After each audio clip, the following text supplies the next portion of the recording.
நம்ம மெயினா பார்த்துட்டிங்கன்னா, பூக்கட்டுற ஆர்டர் வந்து எடுக்கிறதுக்கோசம் பார்த்தீங்கன்னா, போய் ஃபைனான்ஸர்கிட்ட காசு கேட்க அவருமே இருந்துட்டு பார்த்தீங்கன்னா, எப்போ காசு கேட்டாலும் வந்து என்கிட்ட கேளும்மா நான் கண்டிப்பா உதவி பண்ணுறேன் அப்படின்ற மாரி சொல்லி அனுப்பிச்சிருப்பாங்க. அதனால மீனாவும் பார்த்தீங்கன்னா, இந்த முறை நான் அவர்கிட்டயே வாங்கிர்றேன்னு சொல்லிட்டு போய் காசு கேட்ட பின்னாடி பார்த்தீங்கன்னா, அவரு இருந்துட்டு, இல்லம்மா நீ வந்து டெபாசிட் கட்டறதுக்கு கேட்குற, ஆர்டர் எடுக்கிறதுக்கோசம் நீ கேட்டிருந்தா கூட நான் குடுத்துருப்பேன்.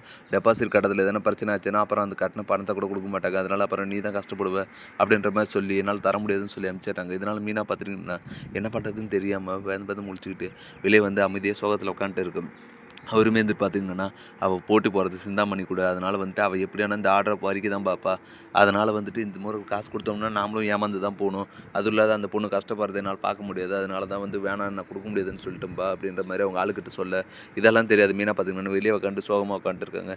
என்ன பண்ணுறதுன்னு தெரியாம, சரி வேற வழி இல்லாத தான் அம்மா கிட்டேனா கொஞ்ச நாள் சொல்லிட்டு பார்த்தீங்கன்னா, வீட்டுக்கு கிளம்பி போறாங்க. அங்க போயிட்டு பார்த்தீங்கன்னா, தன் அம்மா கிட்ட பார்த்தீங்கன்னா, நடந்த எல்லா விஷயத்தையும் சொல்லி இது மாரி தான்ம்மா காசு கட்ட முடியல. என்ன பண்ணுறதுன்னு தெரியல அப்படின்னு சொல்லி புலம்புறாங்க.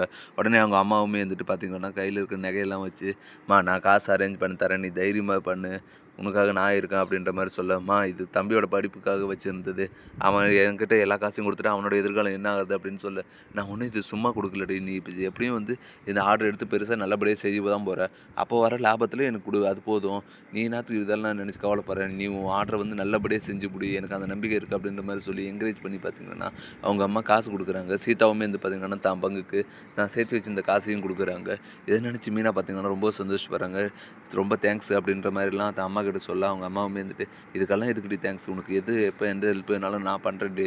நீ தைரியமா எடுத்து செய்." அப்படின்ற மாரி சொல்ல, அதுவும் இல்லாத உன் புருஷன் உனக்கு துணையா இருக்கிற வரையும், நீ கண்டிப்பா எந்த வேலைய எடுத்தாலும் அது நல்லபடியா தான் செஞ்சு முடிப்ப அப்படின்னு சொல்லி பார்த்தீங்கன்னா, தைரியம் குடுத்து மீனாவ அனுப்ப இந்த சந்தோஷமான விஷயத்த வீட்டுக்கு சொல்லலான்னு வந்தா, அந்த இடத்துல பார்த்தீங்கன்னா, முத்து இருக்கத்துல ஏன்னா முத்து பார்த்தீங்கன்னா, வரவழில அருணுகிட்ட பிரச்சனை பண்ணி வீணா சண்டை போட்டு இருக்காரு.